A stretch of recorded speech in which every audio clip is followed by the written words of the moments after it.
Number 3, magbabago na yung pananaw mo tungkol sa edukasyon. Personally, having experience working at kung paano kumita ng pera at sumubok na magpayaman, hindi siya biro. And nung na-experience ko na rin magbayad ng mga online courses, na-realize ko kung anong klaseng service ba dapat yung natatanggap ko. Ganon din naman sa university. Worth it ba talaga na mag-allocate ka ng oras mo instead of earning to study? And worth it ba yung inaaral mo?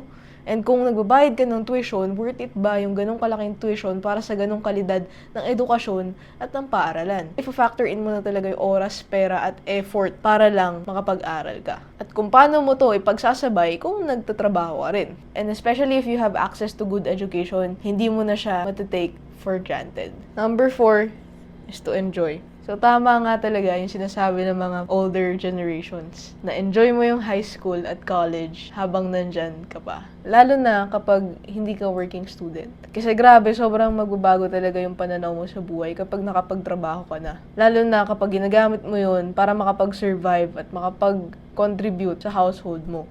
Ngayon, syempre, hindi ko na siya ma-enjoy at its purity na naive ako or musmos. Kumbaga, may gatas pa sa labi. Pero this is still an opportunity that I can make the most out of. Reality lang din talaga na hindi mo na mababalik yung innocence or yung pagiging naive.